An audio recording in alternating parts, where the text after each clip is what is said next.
My father and another guy started a general repair shop, Automatic Transmissions Incorporated, or ATI, in 1961.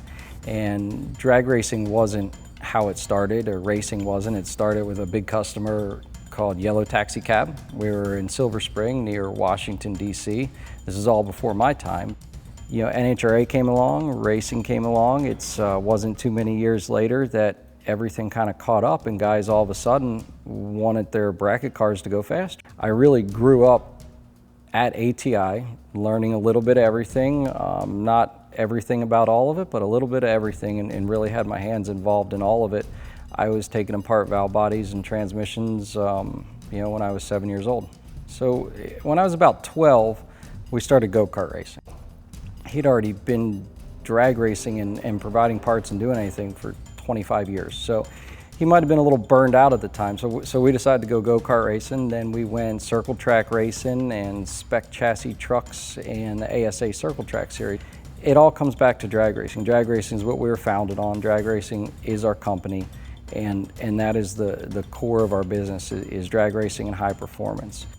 My father had two Top Fuel funny cars, which he said was not the smartest move he ever made, but those went away, and then there was nothing for a while. In 2009, the drag pack from Chrysler was introduced, and we wanted to get one of those, and we were able to. And in 2010, it was one of the first cars done, and we started drag racing and started developing our 904s, our 727s, and then the Copo Camaros came along in 2012, and we got one of those to run super stock with, and we run that car a lot in 5 different trims so far, and we're always testing our product ourselves. You know, I'm not gonna put something out there for the customer to be the guinea pig.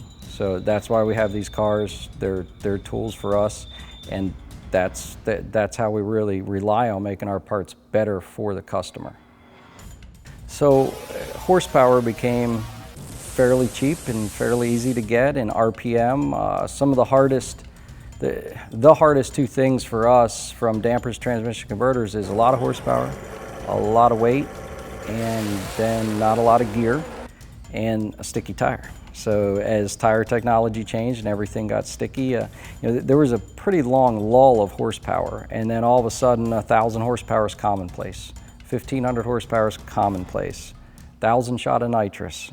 Things happen, it's crazy. When it's our fault, we own it. You know, and we ask our customers to do the same way. And when they do that, it's amazing how much they can get back from us when they call and say, hey, I messed up. What can I do? So the ATI Super Damper came along for a need to really get around OEM dampers that were failing, viscous style dampers that didn't perform well at high RPMs, and they still don't. And the damper was a necessity for a friend of my father. So he had failed OEM dampers, he was turning 7,000 RPM, and all of a sudden we're having issues. So the damper started and came along, and it's just grown exponentially. NASCAR engine builders got a hold of it, Spenny, with RCR for Dale Earnhardt, and they were one of the first guys to really adopt it, put it on all the motors, and they realized they could turn more RPM, not fail valve springs, not hurt cranks, and so they could run more gear, so Dale could get a nose under somebody with the more gear and keep on going. You know, we are not the only damper a NASCAR team can run, but we are the only damper a NASCAR team runs. All of them, 100% of the field. In 78, 79, my father saw a need to have a better way to weld together torque converters. You know, your height has to be right, your concentricity has to be right, and your parallelism has to be right. To do all that while you're welding is really hard. You know, the part is being pulled and tweaked while it's going. So he developed a converter welding system, and there's 167 of those in use around the world, from China to Japan to New Zealand to Canada, and you name it. The CNC side of it's important for us. It was important for my father. He had one of the first 3-axis CNC machines in the country in the very early 80s. It was a Wasino, which was still here when I got here from college. We do our programming and everything in-house. We do everything in-house we can, graphic design to CNC machines, you name it.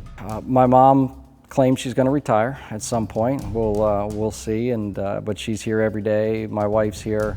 My son, who's 5.5, would very much like to be here every day, all day long. He will sort bolts and make bolt packs.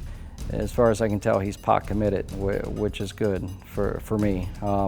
I think that's exactly how I was growing up. It takes us into today. We sell 99% of the parts we make and use to other racers, competitors, small shops, you name it. So, today we're right around 70 people split over 2 companies and 32 CNC machines and making chips all day long. For us, quality comes first. Performance of our products is essentially important. There's a lot of competition out there for everybody, but we really try to sell quality and value, and we test our parts ourselves as best we can. We don't let anybody be a guinea pig for us, and it seems to be working, so that's what we'll keep doing.